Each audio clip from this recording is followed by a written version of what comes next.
معاكم النهارده اكله سهله وسريعه للناس المستعجلين. هنا معايا طماطم بقطعها حتت صغيره، دي اللي لقيتها طبعا عندي في التلاجة، ما كنتش لاقيه طماطم حمرا فلقيت دي، فهوريكم ازاي انا هحمر الاكل بالطريقه اللي هي انا عايزاها. هنا بخرط الطماطم زي ما انتم شايفين قطع صغيره. تمام خلاص. وهنا بقى هجيب البصل برضو هفرمه فرمه صغيره زي اللي كانه متخرط. الاول هنا نحط اللحمه، وكان معايا نص كيلو لحمه هنا، دي لحمه مفرومه. تمام.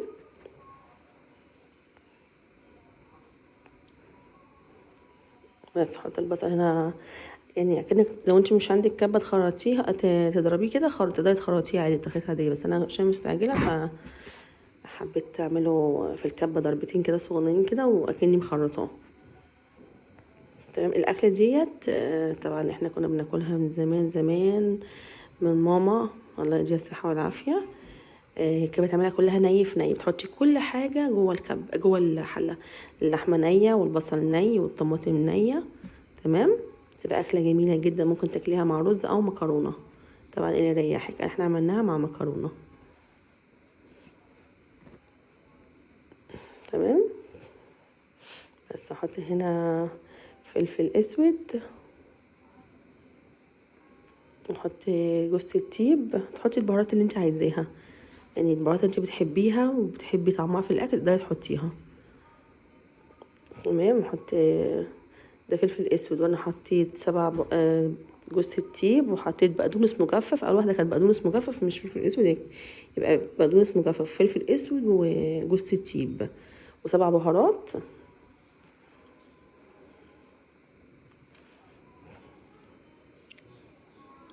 وده بصل بودر، بس وده توم بودر. تمام. الاكله دي كلها ني في ني، تحطيها كلها ني في ني. ده توم اهو، كملت من الازازه التانية عشان كانت الازازه التانية خلصت. تمام. بس نرفع عليها النار، وبنحط كمان حته زبده او سمنه اللي عندك موجود، او ممكن تحطي زيت، ولكن احنا حابين نعزز طعمها شويه عشان انا اللحمه اللي جايباها دي برضو شكلها ما فيهاش دهن كتير. تمام. وهحط بقى صلصه مع الطماطم كده علشان تديها لون. لو انتي الطماطم بتاعتك حمرا قوي ما تحطيش الصلصه دي، تقدري تستغني عنها. طبعا انا الطماطم بتاعتي ما كانتش حمرا قوي فعشان كده حطيت. بس نحط ملح، زي ما انتوا كنتوا شفتوا الطماطم في الاول كانت شويه مخضره ومصفره ومحمره مع بعض مع بعضيهم، فانا عشان كده حطيت معلقه الصلصه دي. بس هنا هنعمل بقى السمبوسه، وهنا هنعملها بالجبنه، معايا زيتون اخضر وزيتون اسود هنخرطه. ده بجيبه انا من غير بذر. تمام. بيجي من الاسلونجا او القرصبين، بتجيبيه من في كده زي العلب اللي انا جايباها كده من غير بذر، بتخرطيه على طول. انا بقى خرطته كله بالطريقه اللي انتوا شايفينها دي. انا كده خلاص كنت خرطته. انا بفتح بقى العلب الجبنه ديت، انا جايباها من الجزاره. بحب الجبنه دي جدا، بتفكرني بمصر يعني. بحب اكلها مع الطماطم كمان والفلفل وزيت الزيتون، بحس ان هي زي بتاعه مصر كده، تبقى طعمها جميله، فيها شويه حدقان بسيط. بس نحطها هنا على الزيتون.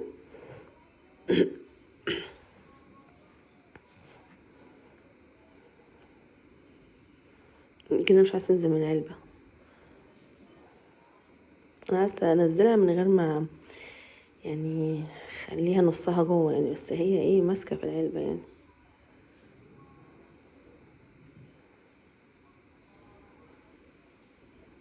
بس ننزلها بقى بالمعلقه.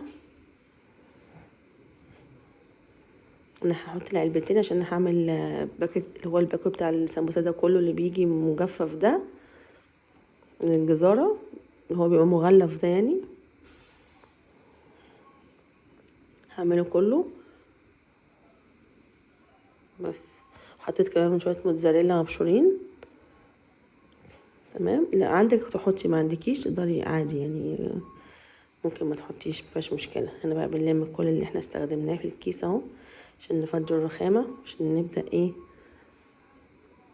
نحشي السمبوسه. انا بجيب السمبوسه ديت من وده بقدونس كنت غسلاه برضو ومصفياه. كان هم حبه مبقيين عندي، فقلت عشان ما يتبلوش ويبوظوا مني، فحبيت اغسلهم واحطهم برضه، مش هيقول لا. بس دي السمبوسه بقى بوريها لكم اهي، بقول لكم دي السمبوسه بنجيبها من الجزاره. تمام. في ناس بتعرف تعملها في البيت، ولكن احنا نوفر عن نفسنا وقت. احنا اصلا لما بنكونوا اخر ايام المدارس بنبقوا مضغوطين جدا من حفلات بقى، وبيبقوا المدارس عاملين زي بيتساتا وشنتو ستيفو، فاحنا بنبقوا اخر شهر بتاع المدرسه ده بنبقوا فعلا عندنا ضغوط فظيعه، وبالذات كمان داخل معايا عيد الاضحى. هي زي ما انتم شايفين بقى، اللحمه لما بتبدا تشرب معاكي بالطريقه ديت بتبداي تزودي ميه حبه حبه لحد لما تحسي ان هي خلاص اللحمه استوت وتقدري تاكليها، ما تقعدش تندغ معاكي جامد.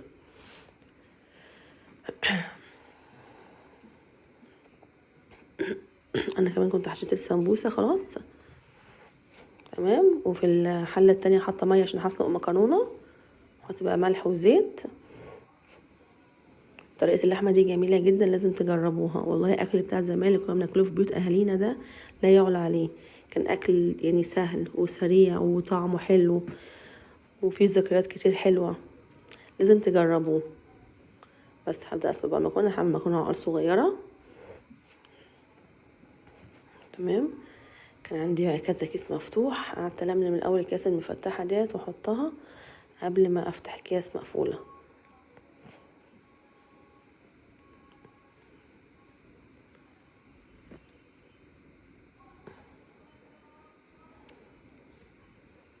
هبدا بقى ايه نحمر السمبوسه اهي زي ما انتم شايفين في الطاسه.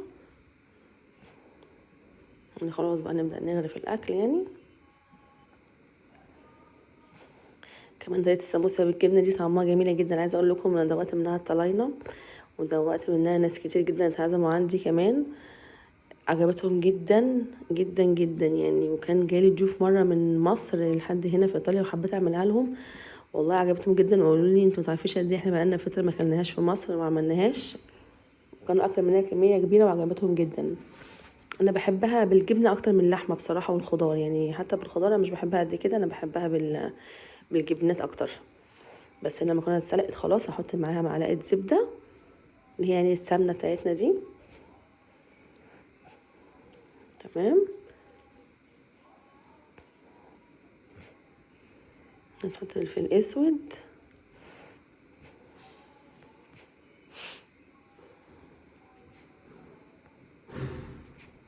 بس نقلبها. انا بحب المكرونه البيضاء بالطريقه دي، لما بتتسلق بعد ما بتتسلق بحط عليها بقى زبده وفلفل اسود، ما بحطش ملح عشان انا اوريدي ببقى حاطه ملح في الميه وهي بتتسلق. بس بتبقى طعمها جميله جدا لما بتعمليها بالطريقه دي، ان انت تسلقيها وبعد ما تسلقيها تحطي بقى عليها زبده وفلفل اسود كده وتغرفيها في الطبق، بتبقى طعمها تحفه. ولايك وشير الفيديو، بتمنى يكون عجبكم. وكنتم مع هاجر علي، والسلام عليكم ورحمه الله وبركاته. متنسونيش في اللايك، ومتنسوش تجربوا الطريقه بتاعتي.